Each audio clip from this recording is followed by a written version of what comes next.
In today's video, I'm going to teach you how to edit multiple tasks at once in Asana.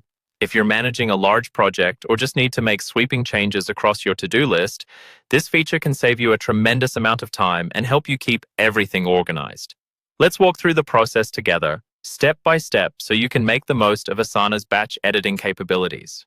To get started, open up your Asana workspace and navigate to the project or section that contains the tasks you want to update. You'll see your list of tasks there, displayed either in List View or Board View, depending on your preference.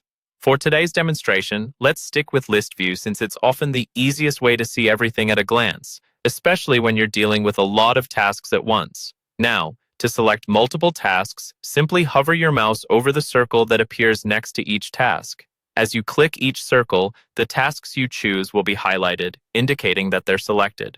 Pro tip: if you want to select a range of tasks, hold down the Shift key, click the first task in your range, and then click the last task. Everything in between will be selected automatically. This works great for batch editing when you're dealing with a series of related tasks. Once you have your tasks selected, you'll notice a toolbar appears at the top or bottom of your screen with several options. This special toolbar is only visible when multiple tasks are chosen, and it provides a variety of ways to update your tasks all at once. For example, you can assign all selected tasks to a particular person, set the same due date for every task, add them to a project, change their tags, or even mark them as complete. Click on each option to see what's available and simply choose your desired changes.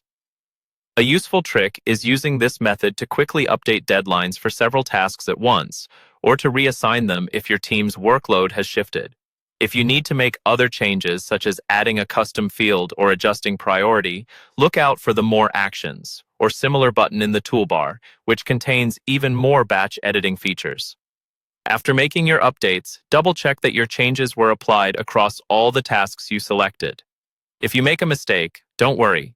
Asana allows you to undo recent changes by clicking the Undo prompt that appears at the bottom of your screen shortly after an action is completed. Taking advantage of Asana's batch editing tools can really streamline your workflow and keep your projects running smoothly. With just a few clicks, you can update multiple tasks, keep your team informed, and adjust to changes without the hassle of editing one task at a time. That's it for today's tutorial on how to edit multiple tasks at once in Asana. Give it a try on your next project and watch how much easier your task management becomes. Thanks for watching, and stay tuned for more productivity tips.